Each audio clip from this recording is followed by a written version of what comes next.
ជំរាបសួរពុកម៉ែបងប្អូនអរគ្នាបាទថ្ងៃនេះផងដែរខ្ញុំបាននឹងធ្វើបទបង្ហាញជាមួយនឹងរថយន្តរហូតដល់3គ្រឿងតែម្ដងក្នុងនោះគឺមានរថយន្ត Lancer 2គ្រឿងហើយអត់ទាន់ផើបទេនៅឆ្វេងដៃខ្ញុំនេះប៉ុន្តែឥឡូវយើងមកកន្លែងមើលខាងស្ដាំសិនសម្រាប់រថយន្ត Toyota Tundra នេះនៅខាងស្ដាំដៃខ្ញុំនេះដែលយើងនិយាយប្រតិគ្នាច្រើនមែនទែនជាមួយនឹងវីដេអូមុនថាមានការបំពាក់ឃ្លុបពីលើទ្រុងក្រោយដែលយើងហៅថា canopy នេះណាឥឡូវយើងមកមើលលក្ខណៈខុសគ្នាពីឃ្លុបមុនមានលក្ខណៈពិសេសច្រើនជាងឃ្លុបមុនយើងមកមើលទាំងអស់គ្នារចនាប័ទ្មនៃការបើកចេញ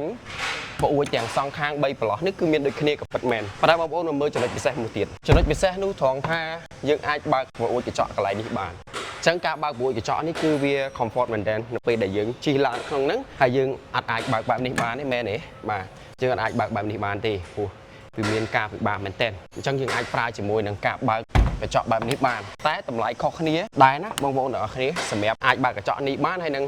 សម្រាប់ម៉ូដដែលអត់មានកញ្ចក់បែបTundraមួយគ្រឿងនេះគឺមិនមានតែប៉ុណ្្នឹងទេចំពោះគ្រឿងក្រោមផ្នែកខាងក្រោមវិញក្រុមការងារក៏ត្រូវបានរៀបចំបំពាក់បូម hot bit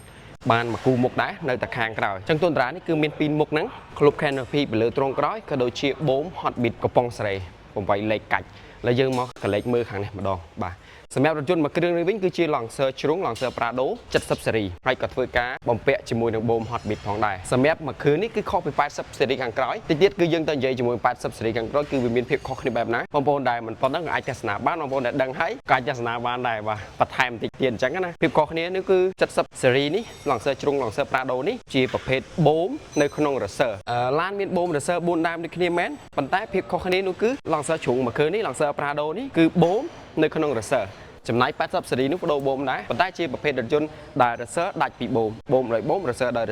Racer ហើយនឹងបូមគឺនៅមុខក្រោយអញ្ចឹងមួយគ្រឿងនេះក៏មានតែប៉ុណ្្នឹងដែរបាទឥឡូវយើងមកមើលជាមួយនឹង80សេរីនេះវិញចំពោះ80សេរីនេះផងដែរក៏ធ្វើការបដូរបូមដូចគ្នាដែរតែលក្ខណៈពិសេសនោះគឺគាត់បដូរទាំង Racer ទៀតហើយបូមគឺមិនមែនបដូរតែ4ដើមទេបដូរជាមួយនឹងបូមទប់ចង្កូតថែមមួយដើមទៀតអញ្ចឹងបូមគឺចូលទៅដល់5ដើមហើយសម្រាប់ឡានចាស់ក៏ពិតមែនប៉ុន្តែបើសិនជាយើងអត់ដូរគ្រឿងឈុតជាសេតទេការធ្វើការរបស់បូមផ្នែកគ្រឿងក្រោមហ្នឹងគឺអត់សូវបានល្អទេអញ្ចឹង